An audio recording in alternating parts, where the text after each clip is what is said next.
Okay, we are at section 22.3, Coulomb's law, and this is where we'll actually start doing some uh, homework examples.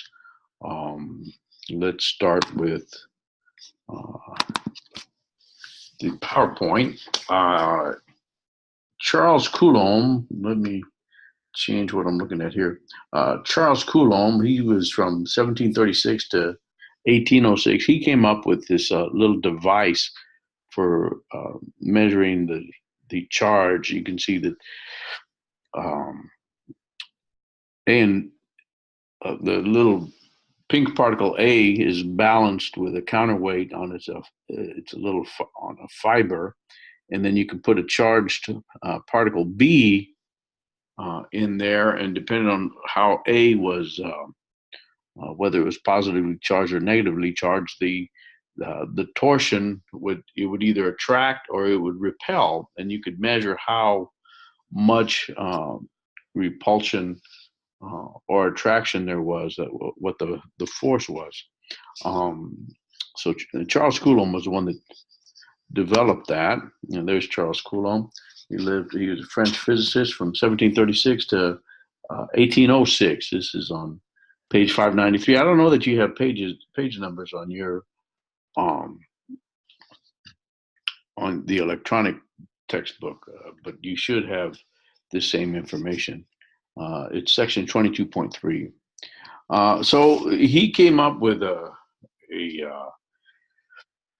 force between two electric charges. Now notice the absolute value symbols around the Q1 and the Q2. Q1, the Q's represent the charges on the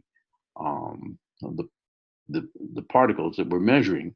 Ke, so the force is the electric force. Ke is the constant, and that's 8.9. We can use 8.99 times 10 to the ninth Newton meter squared per Coulomb squared. Q is the charge between them, and R is the distance separating them. This is very similar to the gravitational force between two objects, or the force is G, large G, the mass of one times the mass of the other, divided by the separation distance. Ke here is also, it's equal to 1 over 4 pi epsilon 0. What is epsilon 0? It's a 8.85 times 10 to the minus 12 Coulomb squared per Newton meter squared. And it is the permittivity of free space. Epsilon 0 is the permittivity of free space, and the charge, the quantized charge. We were talking about quantized charge. It's 1.6 times 10 to the minus 19 coulombs. That's the smallest charge that you can get. So because of conservation of charge, each electron adds a negative charge to the silk, and an equal positive charge is left on the glass rod, and they go in those increments of 1.6 times 10 to the minus 19 coulombs. And you're never going to pull off just one electron. It's going to be multiples of them. Now here's some other properties of electrons and protons and neutrons. Charge and mass of the electron, proton, and neutron. Electron is 1.6021765 times 10 to the minus 19 coulombs. Notice the proton is exactly the same, but it's positive. Now, when it comes to mass, you'll see that the electron is orders of magnitude lighter than a proton and a neutron. Mass of an electron is 9.11 times 10 to the minus 31 kilograms. Proton is 1.673 times 10 to the minus 27 kilograms. And a neutron has no charge, it's neutral, hence the name neutron, and it's 1.675, let's say, times 10 to the minus 27. We'll use those throughout. Now, Coulomb's law in vector form, when the charges are of the same sign, the force is repulsive. So if Q1 and Q2 are both positive or both negative, they're going to F21 and F12 are going to they're going to be in opposite. They're going to be away from the particles. Now, when the charges are of opposite signs, the force is attractive. The two forces are going to be towards the centers of the line joining the particles. So on when they're of the same sign, they're pointing away from the center of the line joining the two particles, and when they're attractive, they're towards the center. Now, notice that they're equal and opposite in direction. They're equal size, and but they're in opposite directions. Okay, so the force of 1 to 2 is equal to KE Q1 Q2 divided by R2, and using the vector notation, the unit vector R12. So that's the upper blue vector, and the sum. If you have multiple particles, then the total force is just the vector sum of all the forces. Okay, object A has a charge of +2 microcoulombs, and object B has a charge of +6 microcoulombs. Which statement is true about the electric forces on the objects?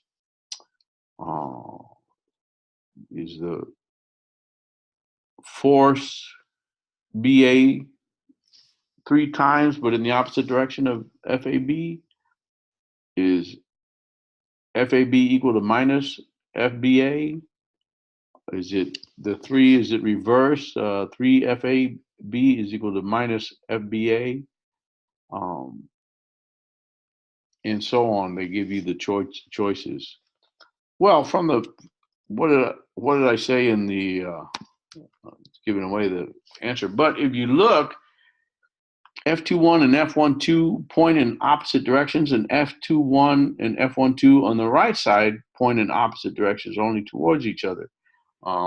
So the FAB equals minus FBA is the correct answer in this case. They're equal and opposite in direction.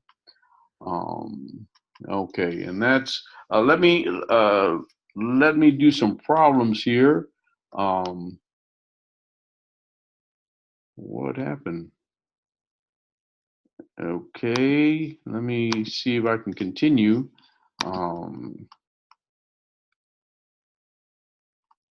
With the problem.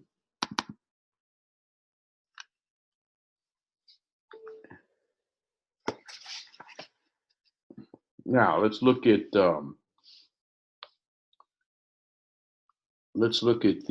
we don't need this on the side here. Find the magnitude of the electric force between a sodium ion and a chlorine ion separated by 0.5 Newton meters. Not Newton meters, I'm sorry, nanometers, not Newton meters, nanometers, which is means 10 to the minus 9. So I didn't do part B, but we'll do it.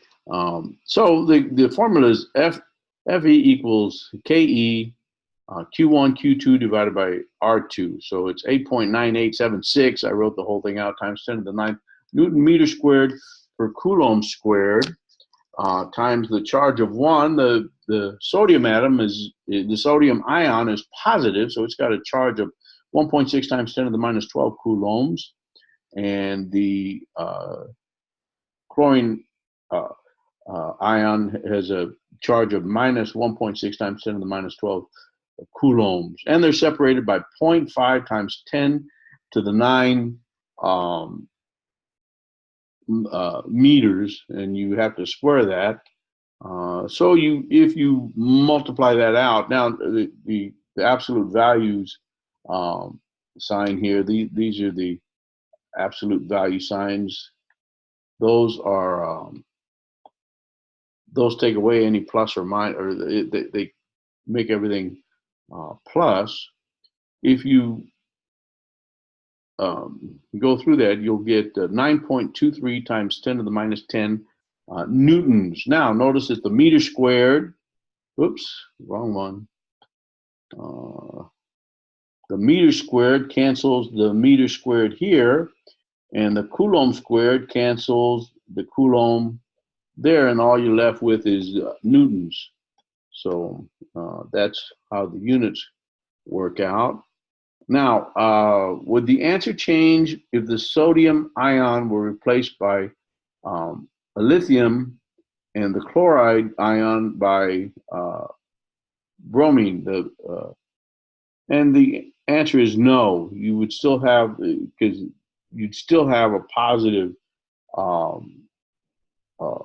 charge on one and a negative charge on the other. I didn't answer that, but that's the answer. That's the answer. Now let's do a little order of magnitude. I didn't quite get what the book says, but it's close. Nobel laureate Richard Feynman, who I'm a big fan of Richard Feynman. If you have some time and you want some fun reading, I would read Surely You're Joking, Mr. Feynman. It's a funny book. I like it. Nobel laureate Richard Feynman once said that if two persons stood at arm's length from each other and each person had 1% more electrons than protons, the force of repulsion between them would be enough to lift a weight equal to that of the entire Earth.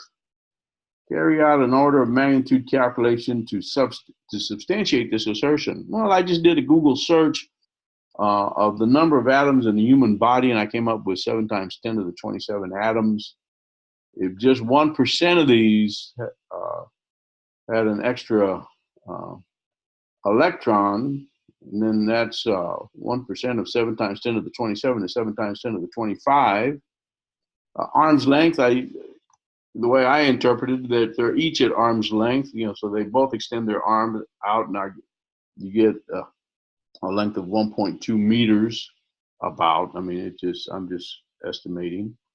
So if you add that, if you look at all that, the force is 8.99 times 10 to the 9th Newton meter squared per Coulomb squared, and it's 7 times 10 to the 25, 7 times 10 to the 25 times the charge twice, and it's 1.2 meters squared. And if you work all that out, it's 7.85 times 10 to the 23 newtons, so it's approximately 10 to the 24. Now, if you take Earth's mass, that's 5.97 times 10 to the 24 kilograms times 9.8 meters per second squared. That's a weight of 5.8 times 5.85 times 10 to the 25 newtons, which is a order of magnitude. That's 10 to the 26 newtons. So you can see I'm a little off, but they're 10 to the 24 and 10 to the 26. They're close. So Richard Feynman was correct. So I'll stop it here, and we'll go on with the next section, which will be particle in an electric field.